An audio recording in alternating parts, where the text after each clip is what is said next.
Today on NSFW, we are joined by our BFF, Mr. Ryan Connolly, who joins us because it's a Monday night, not a Tuesday night. He doesn't have a deadline, and we're able to jump in. We talk about politics, religion, and everything that's going to divide our audience and make all of you hate us. It's all coming up on this episode of NSFW.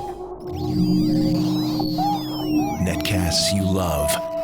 From people you trust. This is Twit. Bandwidth for NSFW is brought to you by Cashfly at CACHEFLY.com. This is NSFW, episode 176, recorded April 29th, 2013. Hey, Moron! This episode of NSFW is brought to you by Ting.com. Ting is a new mobile phone service that makes sense. Save money with Ting. Pay for what you use, doesn't require a contract, and offers unlimited devices in one pooled plan. To save $25 on your first Ting device, visit nsfw.ting.com. That's nsfw.ting.com. And Tonks Coffee. Tonks offers a bi-weekly subscription. Tonks sources their beans directly from the growers. They're roasted and shipped within 24 hours, giving you the freshest coffee beans in the world. For a free sample, visit tonks.org/NSFW. That's tonks.org/NSFW. Listen up, world, to what I got to say. America's number one, and we're here to stay. Top of the pile, I goddamn humdinger. Blue ribbon, gold cup, giant foam finger. Number one. Hell yeah, we're number one. Better than Greece, London, Italy, or France. All them other countries are like pooping our pants. Slow it down. America, America, God made you gracefully. And all them other countries just wish that they could be ye.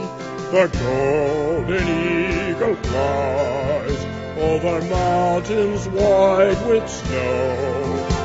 The great Grand Canyon calls out, look out below! The people got the vote, and cars and lots of stuff. And if you try to take our stuff, we'll kick you in the duff. I say it's go time, sirs. That means it is go time! We're NSFW, the new show full of win, the new sauce for the Webernets. The show that is nominally safe for work. Hello, beautiful party people. You are the finest that America has to offer. All the Americas, including the South America, the Eastern Europe America, the Antarctic America. All of them, you're the best. Joined as always by my inimitable co-host, Mr. Justin Robert Young. What is going on, Professor JRY? Holy crap, look at what's behind me, Brian. What? You got the war, you got America behind America. Now, I'll tell you what, as beautiful as America is, and we are, in fact, number one, With get a bullet. that straight, the rest of the world. We played that because there was another milestone. We're going to talk about it, but who better to talk about it with than an old friend of the show and somebody who is very dear to all of our hearts. Somebody who we most certainly did not call just because we were 10 minutes from going live for a show and needed a random guest who we knew would always be funny and entertaining and constantly Tom Merritt. available. Tom Merritt was nice enough to make the time to come out. No, of course, we're joined by none other than Ryan Connolly of Film Riot. What's going on, Ryan? How are you, sir? I believe that it was Tom Merritt. I'm like, oh, I do like him. You're like, oh, this will be a good one. I can't wait to see it. This is gonna be a good show. No, thanks for joining us, man. Sorry this is last minute. We don't normally, for as much as we like to joke, haha, that we never prepare for the show, we definitely did not know we would be doing a show 30 minutes ago. Like, how did this conversation go, Justin? I found out that I am going to have to be working for the Go game tomorrow at about 7 p.m. Pacific time, which was not going to be appropriate for our show.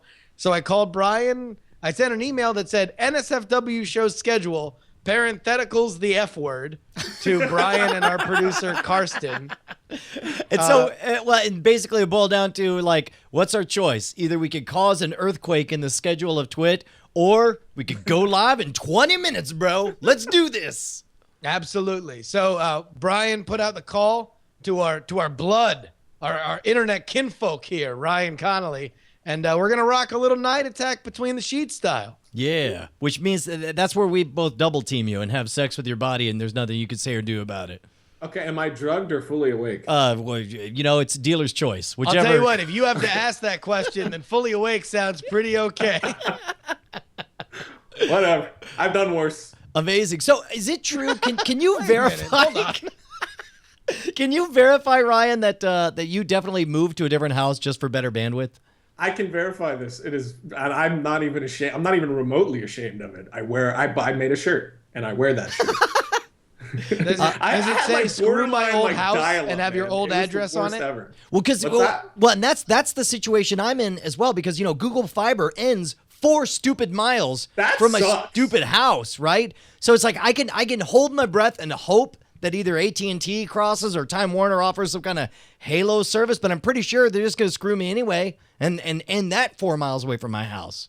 That sucks. That's just like dangling the candy right there. Yeah, by the candy. I'll tell you what, that's a Urban Dictionary definition I don't want to see, dangling the candy. I'll send it to you.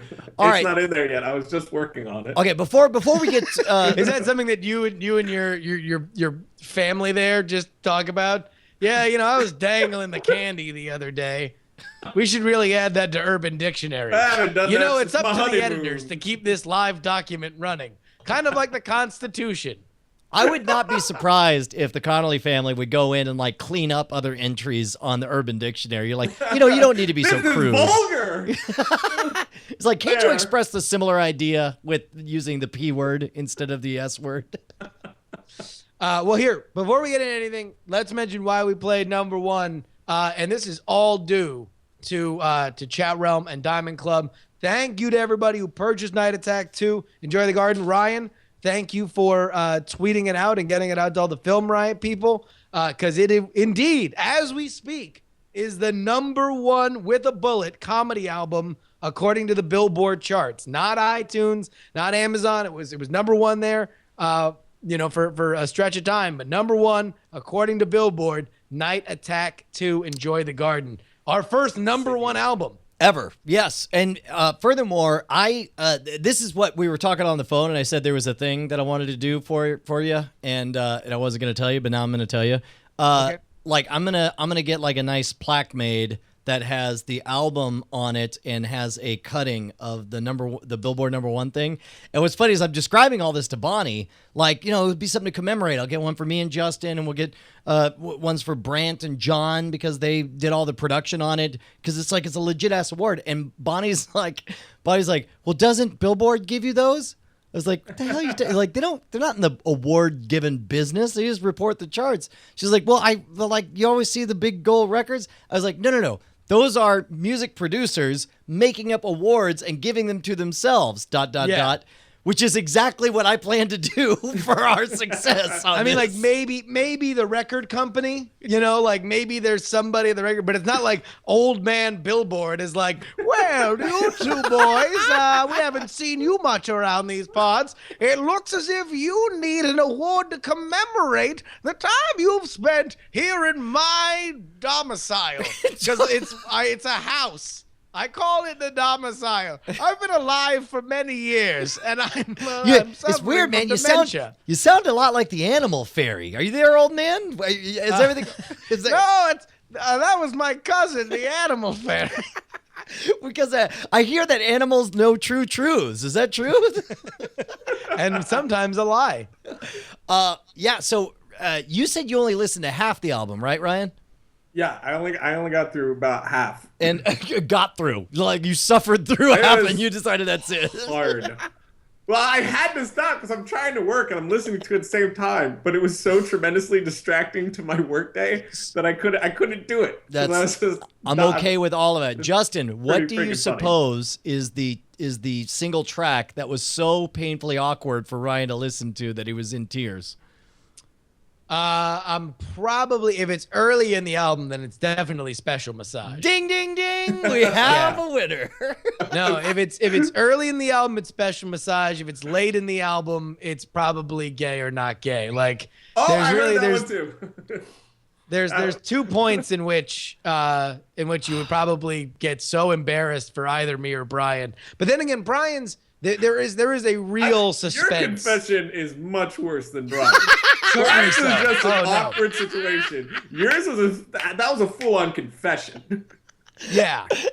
Well, because Brian comes out clean, both figuratively and literally, whereas as I don't. In both of his, like, he is tempted by the forces of nature, where he denies it to keep the trust of his lady love and wife and mother of his children. Whereas like, I am just admitting horrifying things. It's amazing. All right, look. Well, of course, we talked all about the album the other day, so we don't need to dwell on that. Which brings us to, do we have plans for today? Now, normally we plan 90 minutes, almost 2 hours before each of these shows, but this time, not so much. No, because we didn't know we had to do the show until about 2 hours ago. Right. We put about 0 time with planning. So we're just you want to know what? We're just shooting the breeze here. We're talking about whatever we want. As long as they're shooting the breeze, can I say that I finally folded, and after intense pressure from Brant Hughes, a.k.a. Butcher Brant, a.k.a. Gatawag, I finally started listening to Harmontown, Dan Harmon's podcast. Have you ever listened to it? I have not, although I've heard very, very good things. It's I've only they're long episodes. They actually remind me a lot of the style of NSFW in that it's kind of like freeform party situation, and they've got this kind of loose thing. The one I listened to today had Greg Proops on there, where they start off talking and it's like it veers briefly onto some like deep subject and it snaps right back, and then the whole last hour they're like, and now let's play D&D. And then they just literally play D&D. Play D&D. It's pretty amazing. No, the only thing about Dan Harmon is you kind of get the sense that he's maybe a bit of a difficult guy, even by his own admission, and in some of the stuff he's written about the community fallout. Do you get that sense from the podcast? You do only in that he keeps saying it. Like he seems to be built of the same stuff of you and I are, in that he can only go like 35 seconds before he has to say something really crappy about himself, like just calling out his worst flaw in the middle of the podcast. I mean, but like in our case, it's usually true. What? No, I'm sure it is for him. Like at one point, he just stops and he's like, because I'm a terrible person, I'm a filthy, terrible being who needs to die immediately, I have to eject myself in the narrative of anything. It's like, I'm the size of a penny and I have the gravitational weight of Jupiter. And he just goes off and then he just injects himself into the narrative afterwards. So it's like he backs it up. But regardless, I really enjoyed it. I'm sold. I'm going to be a Harmontown watcher. Ryan, let me ask you a question, because you're somebody who makes content, like narrative content, where it's supposed to live outside of the creator. Like, do you worry about your reputation as a human affecting like people enjoying like stuff like Tell, or the short film that you are might be working on at some point in the future? Like me as a person, like them not liking me, therefore them not liking my work. Or maybe you've said something on Film Riot that people are like, well, he's the guy that hates blank. Oh yeah, absolutely. But I've said it before. Like you set yourself up to where you could get away with a lot. I don't know how you did it, but doggone it, it's beautiful. Well, that was like, I think it was during Slate or something when we were talking about. It may be in the Slate episode, because I didn't rewatch it. After it is. You guys that's put it up. where we were talking about it. But it's like, it's really just, you just got to start the way you want to live. And for me, starting off, it was like yelling at my audience and calling them names. And then at some point, they're like, oh, well, that's what he does. He doesn't mean it. Well, and keep in mind, for people who don't watch Film Riot, or I guess even those who do watch Film Riot, like Justin, I forgot what the context was, but Justin's like, no, Brian, you don't understand.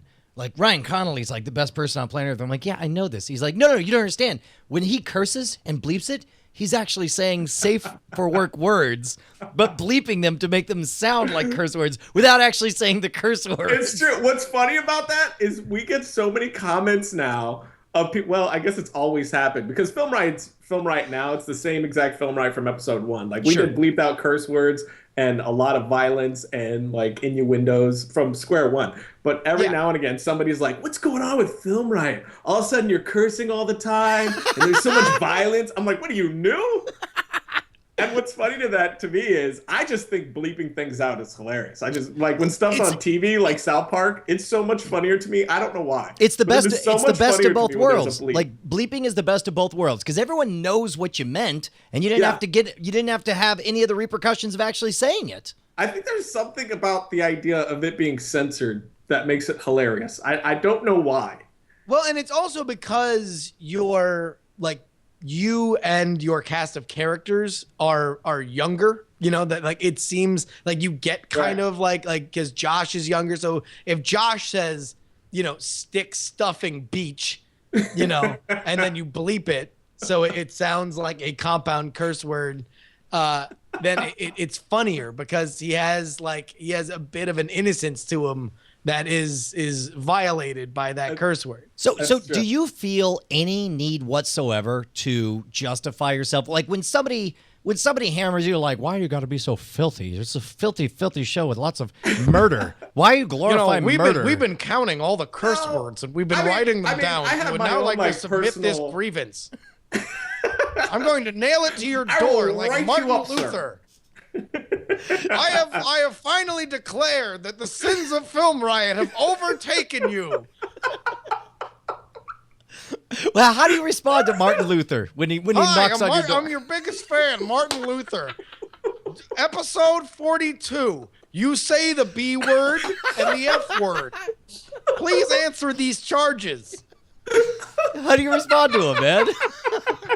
I would like to ask you many questions about the content of your series, Film Riot, upon revision 3, who I have CC'd on this email. Oh, that's my favorite. That's my favorite of the passive-aggressive moves, when they act like they're going over your head by emailing you and info@revision3.com, who makes sure to forward it to you like, hey, apparently these assholes have a beef too.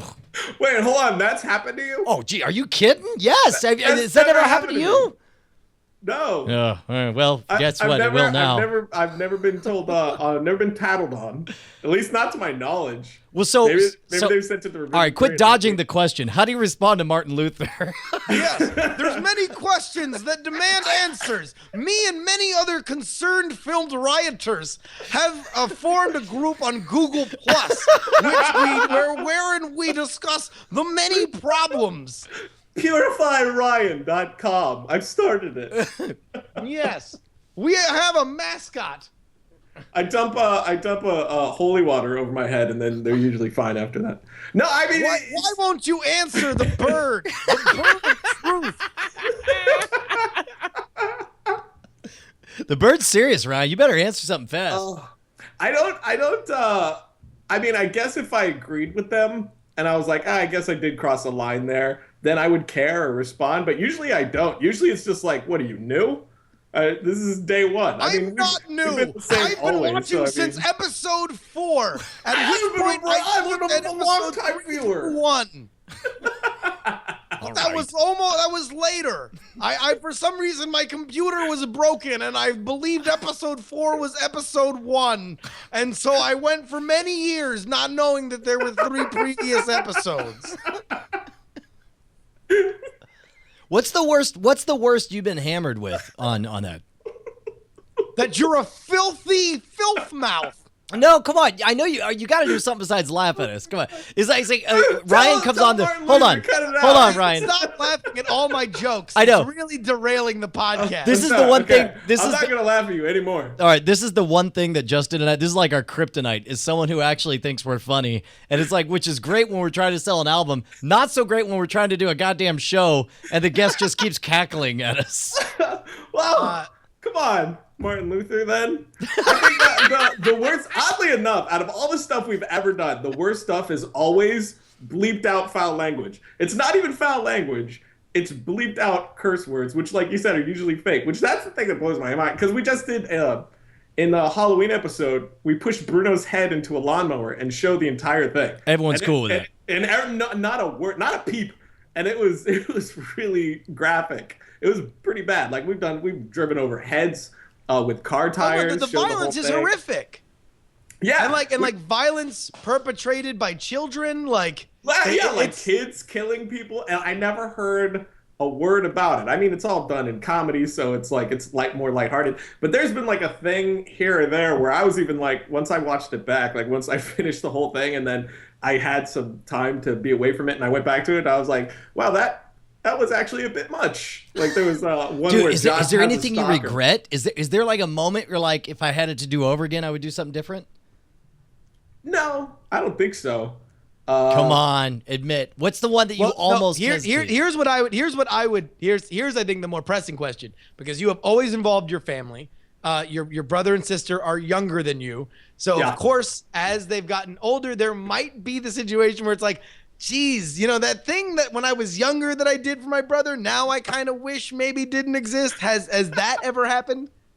No, because I'm very I'm especially with them, because my little brother and sister, I'm very cautious with them, and I don't let them do anything that I think would be like later they would regret. And Josh is very much like me, anything for comedy. So as far as he's gone, it's always been like, you're still in charge of the joke, the way that we do it. Nothing was ever at our expense. It's laughing with us, not at us. So I don't think there's anything that he'll ever, except for maybe one. There is the one where I have him washing my car in Daisy Dukes and a cutoff shirt. That one he might regret one day. Oh my God, I'm finding that right now. Justin, talk to our guest while I go look for this.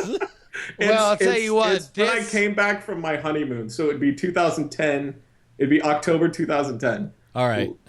Chat room will have it. Chat room will get it to us. I'll tell you what, Brian. Ting.com is sponsoring the show. Oh, that's great. I love Ting. So do I. You want to know what's great about Ting? It's the no BS mobile service, so we're doing a no BS ad read. All right. You screwed up, and you're not going to get a second chance. What would a no BS ad read be without a little bit of BS? No, we want to show you the BS so we can squish it like Ting does. We'd squish it. You want to know what other BS there is? No contracts or ETFs. That's true. What do you think an ETF is, Brian? It's an early termination fee. You got it. With genuine amazement on his face. We move along. No mysterious line items on your bill. You ever seen a mysterious line item? Give us an example. Go. Oh my God, they're just creeping. Like on the 8th line, it's like creeper charge, 75 cents. We're like, what's that for? You're like, if you knew, it wouldn't be creeping. I'm going to allow it, but I'm not happy about it. I'm just going to let you know. All right. You're riding a line here, Brian, where this is no BS. Okay, no, all right. Wait, was it too BSy for you? All right, I'm good. Little bit.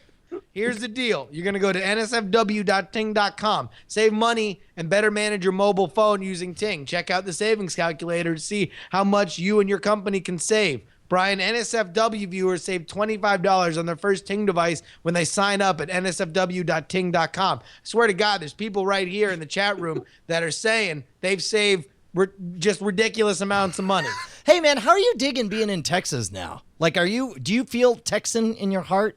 Or you feel like Florida trash? Now, by the way, yes, this is a tug of war that me and Brian have with your affection. So don't talk too flowery about Texas. Yeah. Well, you're not in Florida anymore, are you? Didn't you move out of Florida? Is your heart in Florida? I did. I fled Florida as well. Okay, then. I do have a fondness for Florida, though. Well, only in that way, like you have, like people have a fondness for having come from a dysfunctional family because it provided good fodder for their stand-up routine. I mean, there's nothing you really loved about Florida, was there? Oh my God, no! I do have a lot. I do very much enjoy. I will like to in my lifetime return to Florida at some point. To live there? But what? To live there? Oh yeah, hell yeah! Wow, I really dug Florida. Really? Oh yeah. Yeah, but again, man, he only did it like in that way where like, I love that everyone thinks we're crazy. Why are you and dumb. qualifying my love? I'm just Who elected you mayor of my heart? I just am translating for the rest of the people. They may think you actually you're love not it. Translating. It's just that he wants to go back and wear a banana hammock when he's 70. That's I think what? that's what it I need is. to save myself a spot. That's And how I you. could This is see that. this is how you preserve your spot in I'm Florida. going to pretend to be French Canadian and just come down during the winters. All right, hold on. We have a important update here. Hold on, special alert. Here we go. We got this little gem coming at your face. There we go. Oh, we have to sit through a 30-second ad. This commercial is killing me. Oh my God, dude! Everybody It's complains so very annoying. loudly about it too, don't they? What's that? Wait, what is the commercial? Oh, the Bush beer one that's on all the YouTube things. Here we go. Let's take a look at what we got right here. Then I saw snow, made a snowman, fought the abominable snowman when he made a pass at my wife, then flew back to Florida, moved my wife in, bench pressed a car, and then realized it was dirty and had it washed.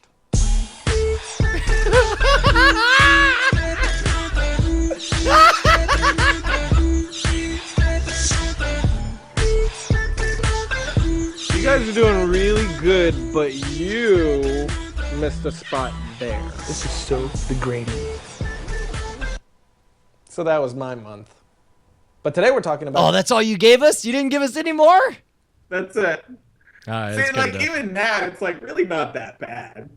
Dude. So- I mean, and that's aside probably from the one of lingering worst. butt shots on your own brother, really, it's totally legit. Does seem legit. Hey, he's got to make the money somehow.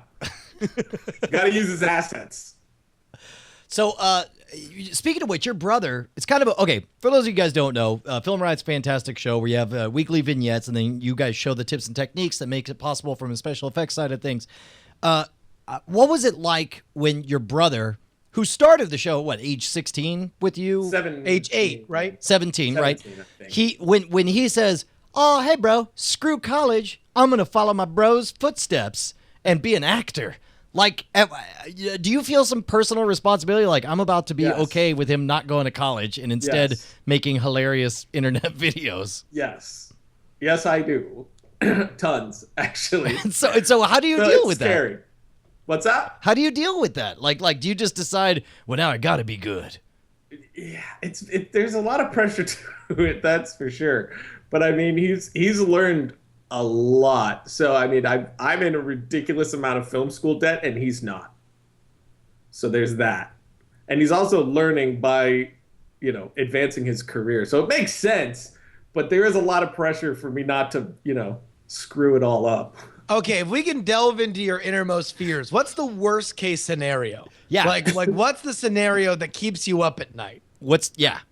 Just at all, like just one day, just tanking, just everything just shuts off. Okay, for but whatever but reason. at some point What- you have to be getting past this fear, because like, I mean, your subscribership numbers just keep going higher, your view counts get better. I mean, by all the metrics you guys are rocking, right? I mean, I don't think the fear will. I don't think the fear will ever. Oh fully yeah, go no, away. come on. Stop I mean, I don't interjecting think it's reality not into like this. a I'm trying to take him down a debilitating fear. dark path with a hall of mirrors of self-doubt and possibilities that are too dark to even imagine. I'm sorry, that's my fault for misunderstanding that. Keep going. So Ryan, everything's Yes. terrible, and Everything. It's your empire has completely crumbled, and now your brother is bitter at you because he's given his dedicated his life to a false promise. And go. I moved to Canada and become a gypsy, and I tell people's fortunes. I've already blanked that all out. I'm going to buy a monkey, and he's going to do dances, and it will be a You wonderful know that life. gypsy is an ethnic slur, right? Yeah, way to go, jerk, racist.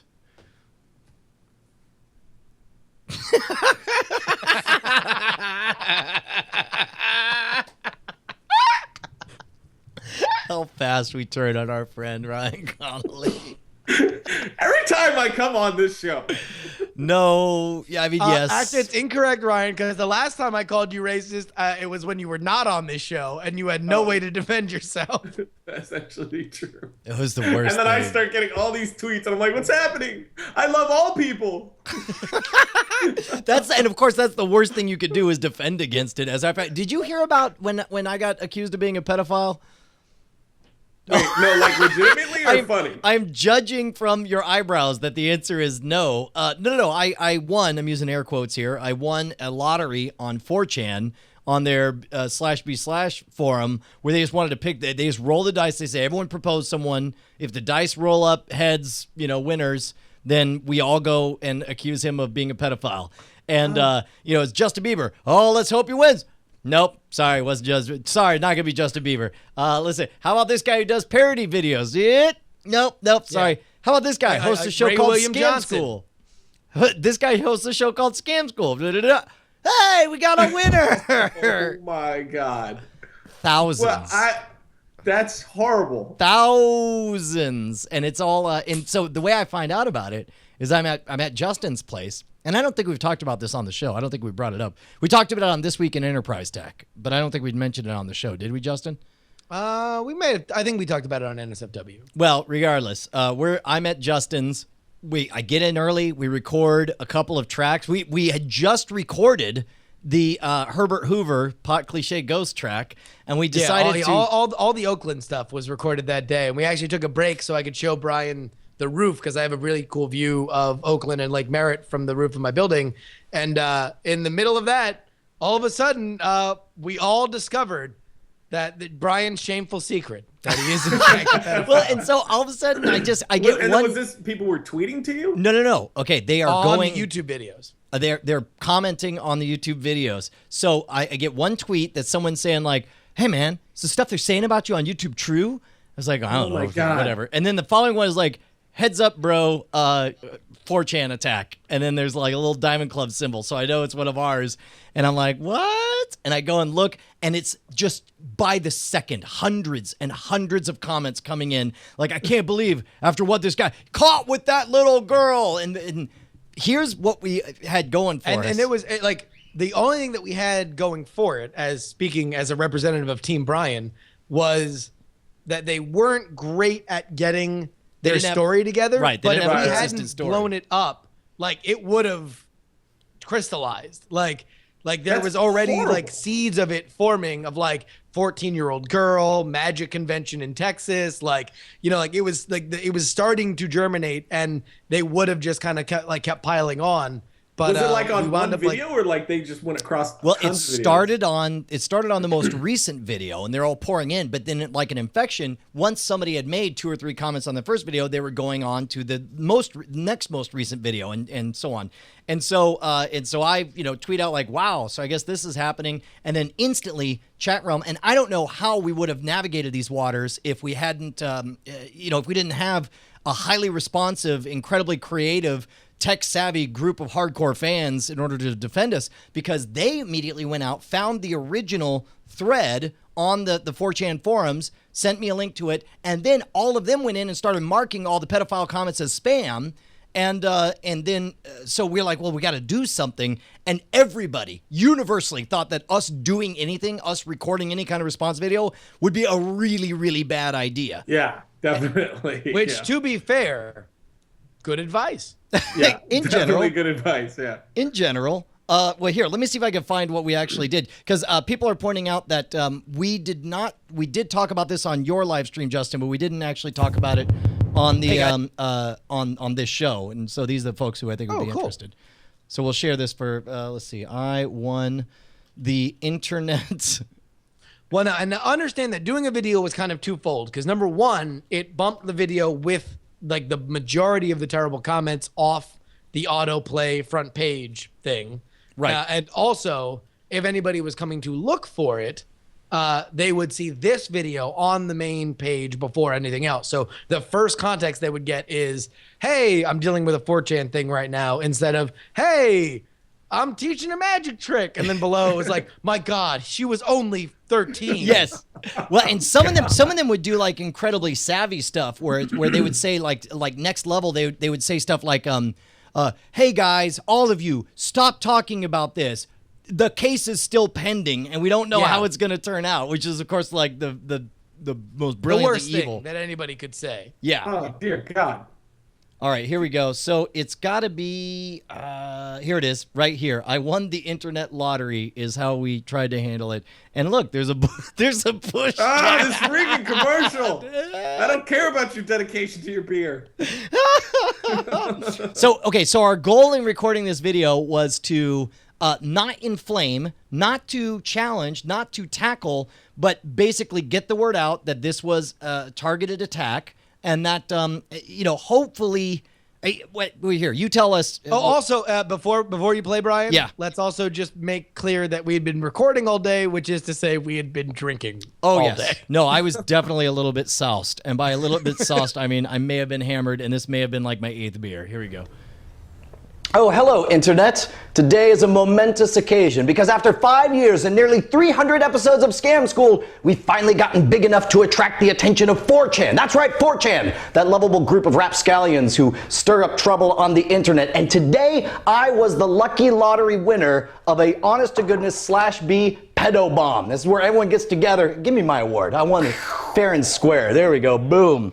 That's a /B champion right there. So they come in and everyone calls you a pedophile. But here's the important thing, and I mean this sincerely. Thank you, because we need the views very, very badly. Big fan. The views, great. Pedophile comments, not so great. But the views, I'm okay with. I want to thank 4chan for considering me. I want to thank ChatRealm for marking all those comments as spam. Feel free to keep on doing that. But most importantly, and I mean this to you, 4chan, I need to know, sincerely, were you able to figure out the puzzle challenge? Because I thought it was pretty good. The first one was pretty easy. It was in The Simpsons. But the second one, I thought that one would have gotten you for sure. Oh, subscribe and comment. I think that was my favorite part, was hearing Justin whisper, subscribe and comment. Brian, don't forget to subscribe and comment. We can get more viewers. So how many views did the video that 4chan attack get? It was our biggest day ever. We had 80,000 views total that one day because they were going through, and then I responded. Now that I won the internet lottery videos up to 30,000 views or whatever.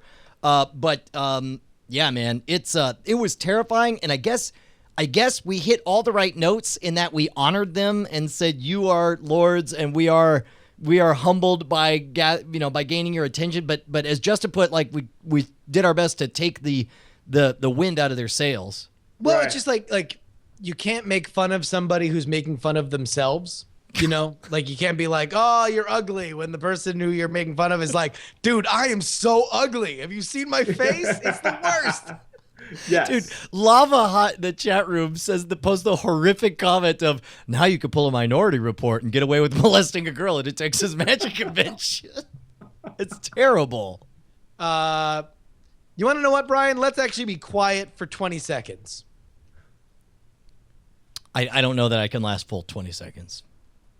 I was going for it. I mean, apparently you guys can, but I can't. Tonks Coffee. Dude, tell us about this. We got a new sponsor, right? Absolutely. Here's the deal. Tonks is a small company made up of a tight-knit team of experts. They believe that everyone deserves a great cup of coffee. Not good, great, Brian. And everyone can brew a great cup right in their kitchen.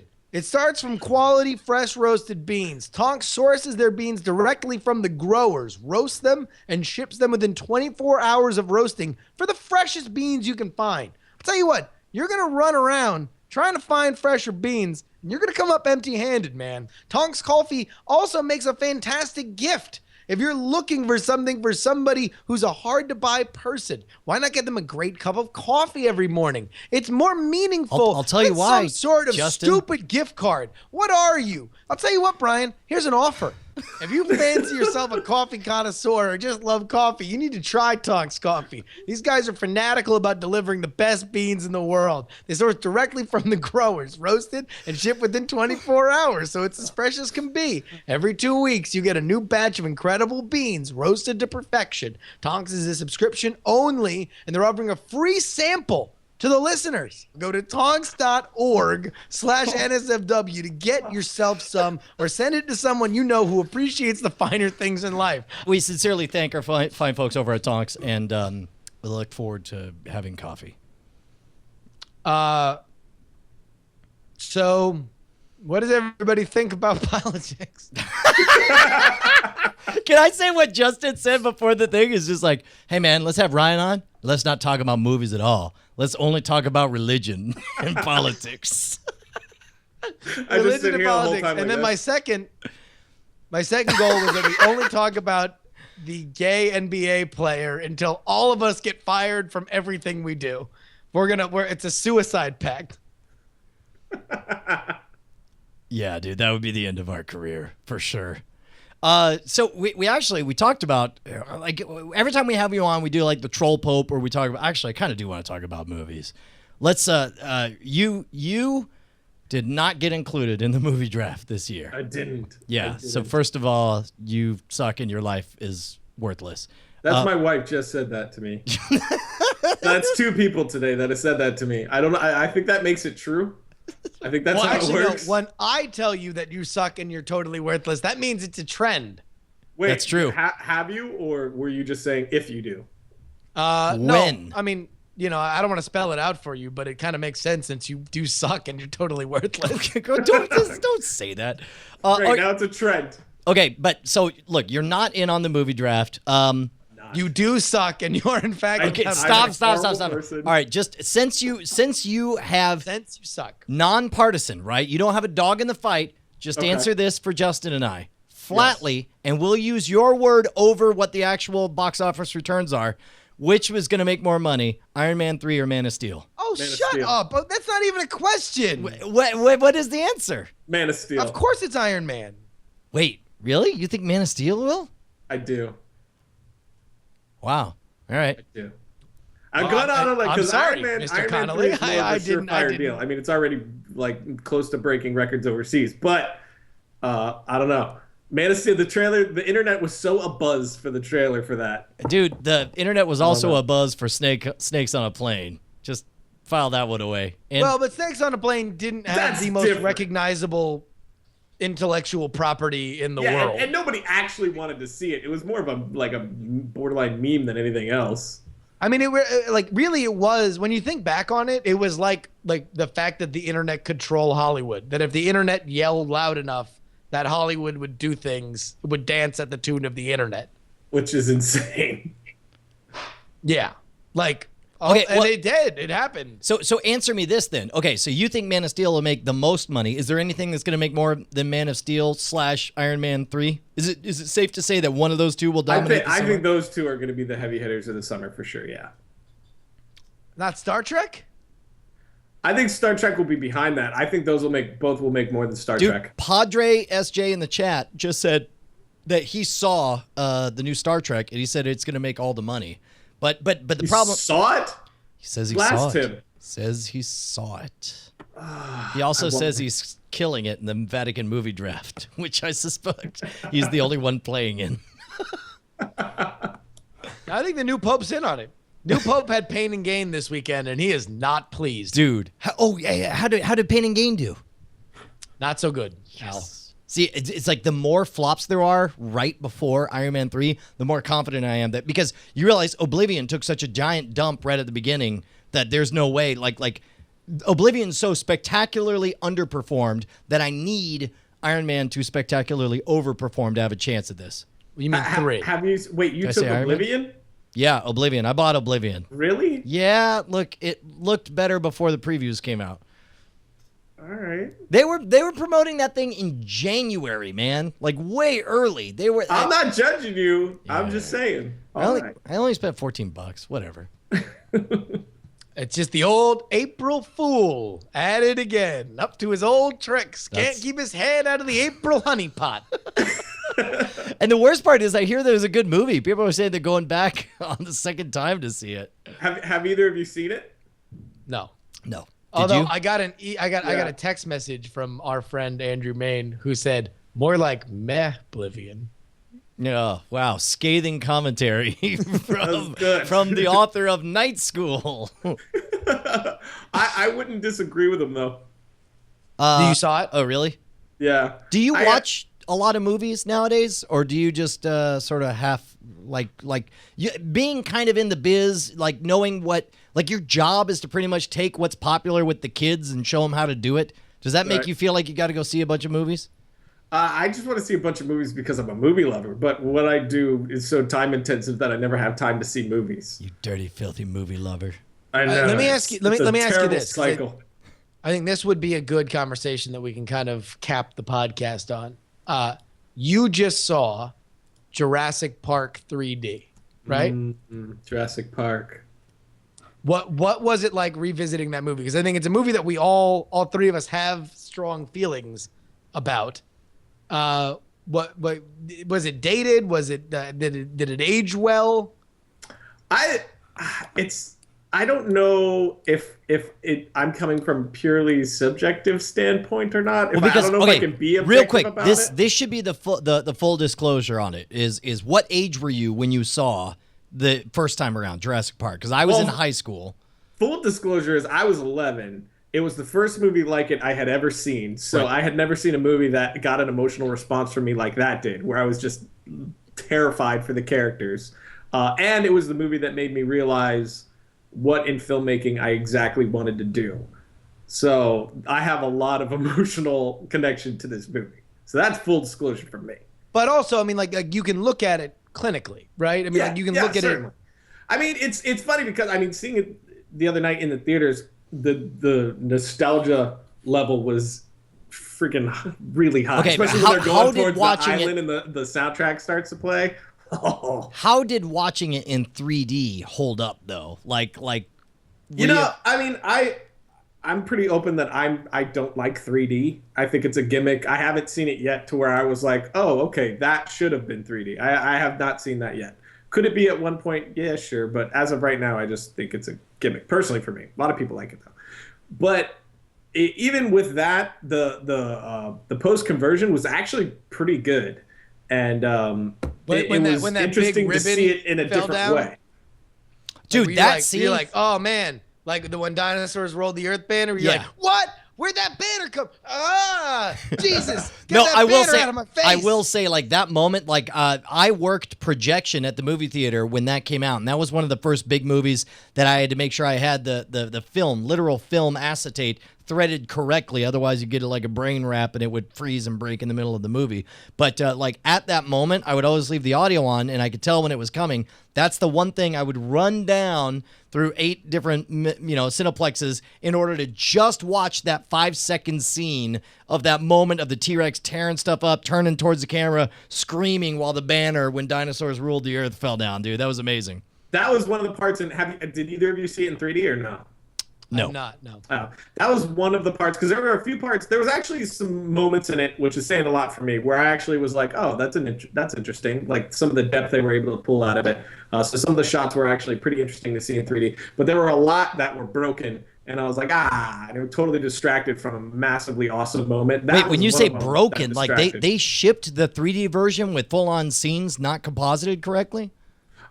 No. But you know how like in 3D, there's times where you'll have the ghosting, or it'll just be distracting. It doesn't quite work. Yeah. There's something about it that just totally pulls you out of it, and you just want to take the glasses off. Like when that. In 3D movies they decide to just put like a part of a wall in front of your, like closer to your face. Yeah, like and that's, you're looking like that's at ever that. something anything wants to see. Yeah, so there was like that, or just the depth is off. Like the banner seems way too far out or something like that. Yeah. I don't know that actually happened in that moment. That's just an example. But that was one of the moments where I was taken out of it by the 3D. And a lot of the darker scenes had a lot of that ghosting that drives me crazy, where I can't help but look at it. Now, how did seeing the T-Rex come out of the paddock in the theater again and hearing the roar and the pounding completely did the animatronic puppetry look 20 years later?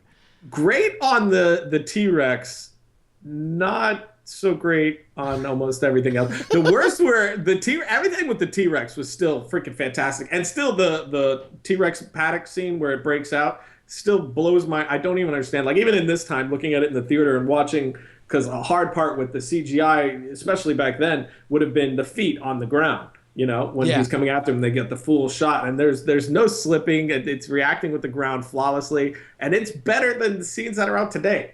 And that was 20 years ago. So I mean, that blows my mind a little bit. But then there's scenes like when they first get there and they see the Brontosaurus, it just looks terrible. There's some moments in there that look very sci-fi movie-ish. What is that YouTube video where someone's playing the Jurassic Park thing with not an accordion, but some kind of squeeze box? What is the name of that? I haven't seen that. You haven't seen that? I gotta call it up. All right, chat room will have it for us in like 2 seconds. You guys know the one I'm talking about. It's so amazing. Oh shoot, I gotta figure out what that thing's called. Concertina, is that what it is? Well, all right, so aside from the CGI, was there any performances that maybe you remember more fondly as a kid that did not hold up as an adult? I mean, there's stuff Hang that I on. joke Here's about the to this scene. We day. actually have this exclusive footage from the 3D version of Jurassic Park. Here we go. To Jurassic Park.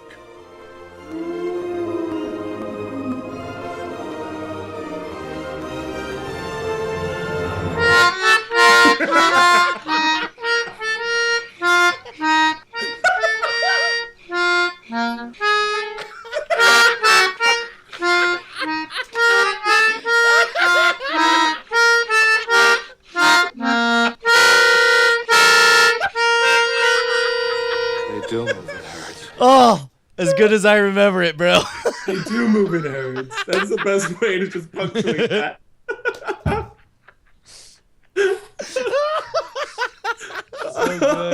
Could you imagine if someone trolled one of the screenings and just slipped that in?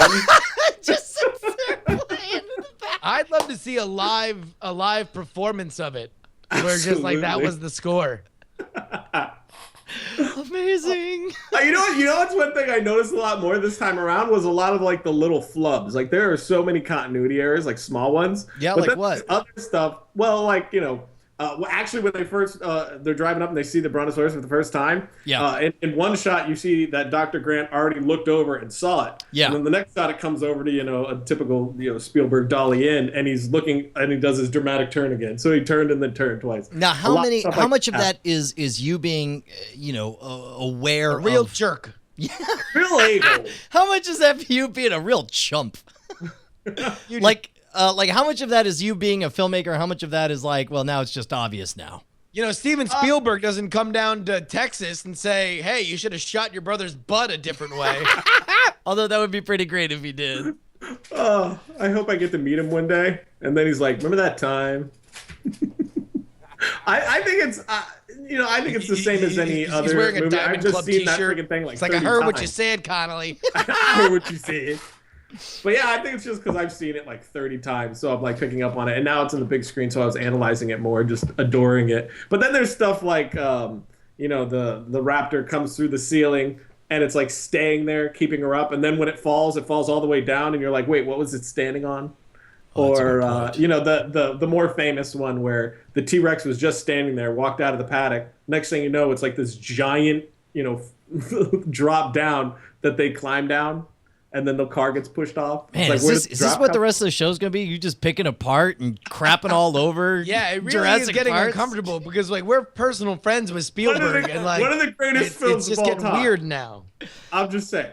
There's a couple of things that I think you can actually see like a tripod and a light in one scene too. Oh my god, I think dude, we you are talked about that on the relentless, show man. once.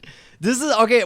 I'm calling it. I'm cutting it off. Stop complaining about Jurassic Park and saying how crappy it is. It is a glorious film. No, you hate it, and you hate America, and you hate Spielberg, and you probably hated Spielberg's Obama video. The opening scene. Well, let me ask you this, Ryan. Did you ever read the book Jurassic Park? Okay, this is No. what is this? This is okay. But now, This is a softball lob to get us into Night Attack 1 territory, where I have just fully saying, admitted it is that among the canonical arguments of Justin me and Brian is the book 100 versus the movie. No, Justin is 100% right. You have completely converted me. In fact, like with Game of Thrones, I'm to the point now where I actively wish I could unremember all the books and just experience the TV show for what it is. wait, what am I'm missing something here because I haven't got to that part. How Well, far? this was off the first album, so thanks for listening to that, jerk off. Yeah. Way to go. There's something I gotta check out. I'll be right back. It's in the first book the first album we talked about how Justin made a very compelling case, which totally won me over, for watch the movie before you read the book, because everyone always agrees that the books are better than the movies, right? Yeah. So with that being the case, what's so great about doing the book and then just being, you're guaranteed that you're gonna be disappointed in the movie? Oh, that was sure. So it's like, just decide you're gonna and even watch the if movie. let's say, because like there are books where people say that they like the movie version better because of the edits or whatever that it makes, but either way, no matter what, you can always say that the book is more of the movie. Yes, there's more story there, so it's like you are always going to be expanding on a thing that you like as opposed to contracting a thing that you like and thinking, well, I wouldn't have said that. And how can they have that character say that thing? That's the other person's job. I read the book and I remember it. Right. Yeah, well, when you read a book, you're adding so much of your own imagination that it's like you've made your own movie in your head. Well, so essentially, you've acted a million No, different that's a good way, because essentially you have directed your own version of film adaptation in your mind, and it was catered exactly to your experience. And so now you're in there like, nice try, Mr. Spielberg. But I'm afraid that that's not where I would have placed that brontosaurus. Good try, old chap. Speaking of the Obama thing, did you guys saw the Obama video? Hilarious. Finally, we're getting into politics. Yes. I really have a lot of problems. So yeah, no, I saw it. I don't know, like all those, to be honest, like all those White House Correspondents' Dinner things are like, I like them better when the president just is the butt of the joke and is a square. Okay. I always think that they're weird whenever they try to make the president the cool guy. Agreed. Because the president shouldn't be the cool guy. Well, okay, so let me show. Let's look at like just 12 seconds of this and then see what. I mean, the guy's already a lame duck, so why wait? Picking the right actor to play Obama, that was the challenge. I mean, who is Obama really? We don't know. We never got his transcripts, and they say he's kind of aloof. So I needed someone who could dive in and really become Barack Obama. And as it turns out, the answer was right in front of me all along. Daniel Day-Lewis. He becomes his characters. Hawkeye from Last of the Mohicans, and Bill the Butcher from Gangs of New York, and Abraham Lincoln in Lincoln. And you know what? He nailed it. Was it hard playing Obama? I'll be honest, yeah, it was. This accent took a while. Hello, Ohio! Hello, Ohio! I love you back. Look. Let me be clear about this. All right. So anyway, it's, of course, the joke is that it's Obama playing Daniel Day-Lewis playing Obama. I think it would have been funnier, and I'm going to second guess the president and Steven Make sure Spielberg to do that now, because since Ryan clearly has paved the way Justin, here. I was watching a show of Barack Obama, and it would have been funnier if they had the voice, if it was Barack Obama moving his mouth, but it was Daniel Day-Lewis's voice coming out until they had him like acting like President Obama. But yeah, I don't know. Okay, it's okay. So the thing is, it's like, first of all, yes, you're 100% right. That would have been funnier. But like, I saw this and I thought it was hilarious, and a bunch of people suggested we make it the opening video for Frame Rate. But I'm like, there's no way we can post this as an opening video and not have 50% of our audience go like, "Way to go, cozying up to Obama, way to socialists," or whatever. Right? There's no. As we learned in Night Attack 2, people are funny about politics, right? They are. Oh, it's so true. And by funny, I mean hilarious. Except not at all. But meanwhile, like, I thought it was hilarious, and I showed it to Bonnie, and Bonnie, the Invisible Wife, was just like, isn't he supposed to be, like, running the country? Why is he making viral videos? Is this... And it was like, there's something so flat about the way she put it. I was just like, well, it's on... She's like, This is on the official White House channel. This is what they do at the White House, is they make funny internet videos. And I'm just like, yeah. The other like uncomfortable thing about it is that it's at the White House Correspondents' Dinner, where theoretically it's the people that should be asking like the really, really tough questions of Obama. And it's like, oh, LOL, we all love each other. Like, let's all make videos saying, I stink. No, you stink. I'm going to invite a porn star to sit at my table. I'm going to invite Kim Jong-un. Oh, it's all a laugh. Although the chat room's got a very good point. They point out, like, if this is what the presidents do, then you and I have never been closer to the presidency, Justin Robert Young. Absolutely. Only a heartbeat away. And by a heartbeat, we mean everyone's heartbeat, provided they all get shot at the exact same time. and then just, by the rules of ascension. And we can finally declare martial law. If indeed all the government is killed, then it shall go to the most popular podcast on iTunes 3 years previous on iTunes. And you are now on the FBI watch list. Yes. Also, it would help if the new presidents had a number one with the bullet hit on Billboard comedy charts. That's definitely part of the criteria for sure. Well, actually, I had the same experience that Bonnie did, but with like the White House Tumblr.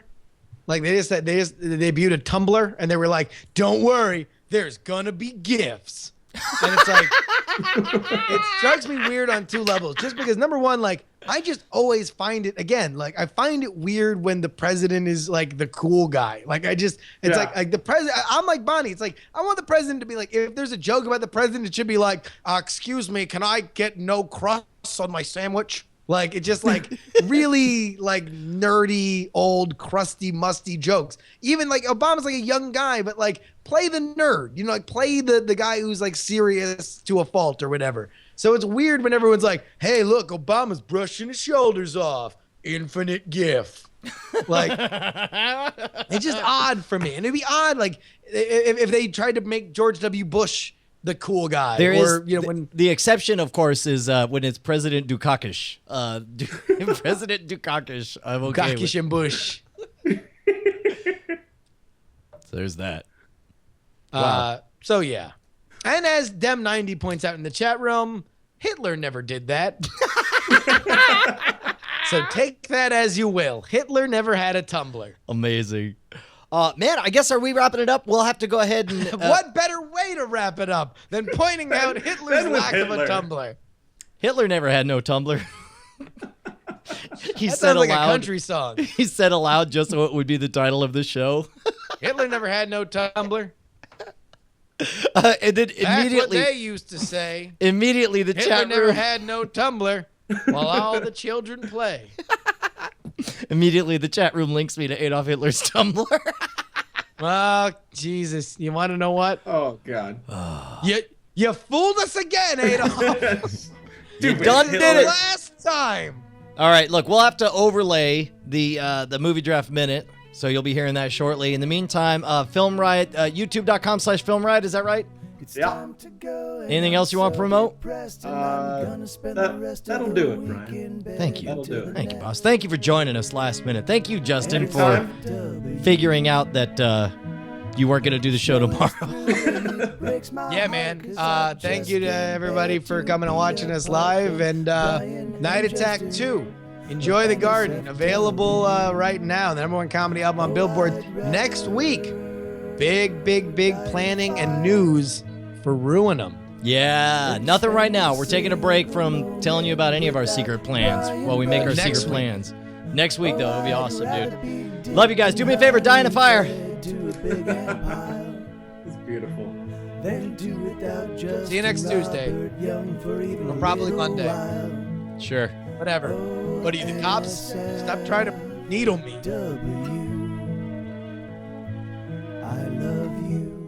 Welcome to your Movie Draft Minute for the week of April 29th, 2013. I'm your host, Roberto Villegas. It's only week 2 and we already have a Michael Bay film for the summer season. What a surprise. Let's go check out the scoreboard. Tom Merritt, Sarah Lane, Justin Robert Young, and C. Robert Cargill are all tied for 3rd place, waiting for their first film. Scott Johnson's in 2nd place with Pain and Gain, bringing in $20.2 million this week. And in 1st place with $65 million, it's Brian Brushwood. And that is your Movie Draft Minute for the week of April 29th, 2013.